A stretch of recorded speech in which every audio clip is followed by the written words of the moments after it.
Hello out there, it's Mike Perlman from Techno Buffalo with my review of the Panasonic Lumix DMC-FZ150. And if you're wondering what type of tea I'm drinking, I'm double bagging it with rose hips and mango passion fruit. Stay tuned for the full review.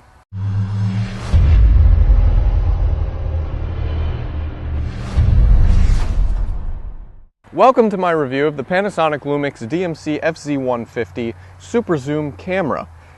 I'm just going to lay it out on the line here. This is one of the best super zoom cameras on the market. You really can't ask for more. This camera has a lot of upgrades from its little brother, the FZ47, and I feel as though it's a little superior to the Canon PowerShot SX40HS, but we'll get to that in a moment. Let's talk about this camera's design. Externally, it's very similar to the FZ47. However, there are a few distinguishing factors. First of all, check out the lens barrel. We have a zoom control on the side of the lens barrel and focus control modes. That's very handy if you need to make on-the-fly focus adjustments and if the top-mounted zoom toggle is just not cutting it for you. Also, Panasonic has added a flip-out vari-angle LCD screen to the FZ150. It has a 460,000 pixel display, and that's the same as the FZ47, but the best part about this is it actually flips out and you can see yourself while you're filming, one of the Noah Kravitz special features. Also, Panasonic tacked a mic jack on the FZ150 and threw a hot shoe on top. Similar to the FZ47, we have a stereo microphone on top with built-in pop-up flash. There's also a rear-mounted control dial that allows you to press in and set options.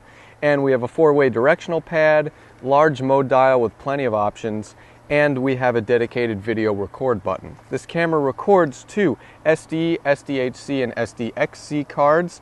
I used a SanDisk Pro, has not failed me yet.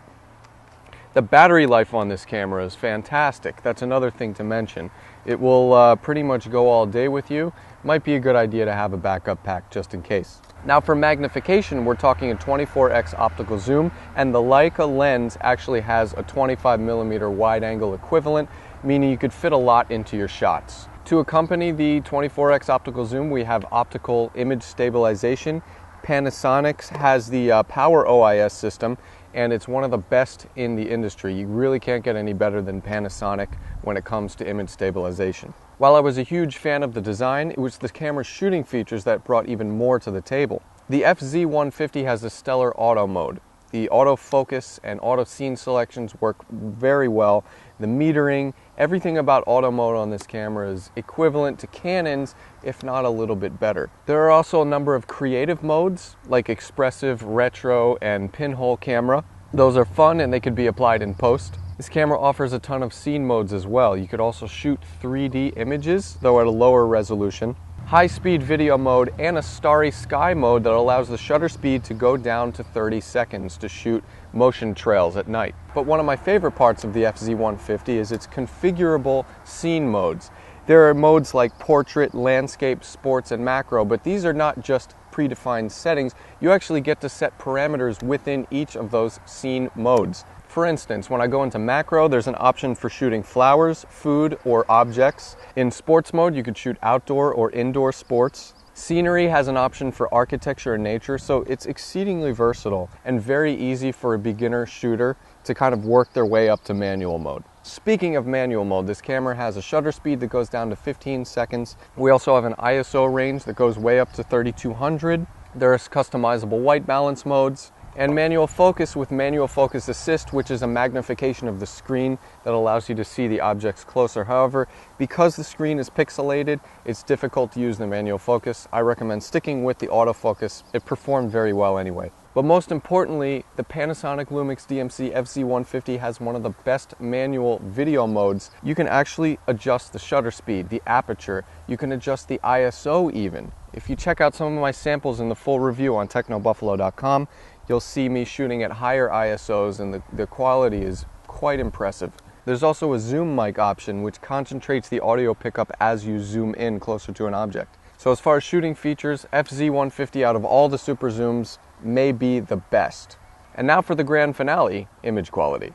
The Panasonic Lumix DMC-FZ150 has a 12.1 megapixel high sensitivity MOS sensor. Although it's a standard 1/2.3 inch size, which is what you find on most point and shoots, Panasonic has done a lot to the Venus engine processing and the circuitry of this camera's sensor. When you compare the image quality of the FZ150 to its little brother, the FZ47, the difference is staggering. The FZ150 is a great performer not only in bright light, but low light as well, and video mode. This camera can capture 1080 60p AVC HD video, and the quality is pretty darn good for a point and shoot. 60p or progressive means every single image is recorded whole, so it's more of a fluid feel. And 60 frames per second is really going to give you a nice smooth motion. So as far as colors and tonality and detail, I was very impressed with the Panasonic Lumix DMC-FZ150. So what's the Buffalo call with the Panasonic Lumix DMC-FZ150? The truth of the matter is, I actually prefer this over any other super zoom that I've tested to date.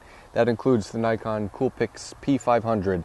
It includes the Canon PowerShot SX40HS. If you're looking for a super zoom, I really don't see any reason why you should not consider this at all. This is one of the best super zooms on the market. I'm Mike Perlman from Techno Buffalo. For the full review with all image and video samples, go to technobuffalo.com. Until next time, I hope you guys stay safe out there. I've got some tea to drink.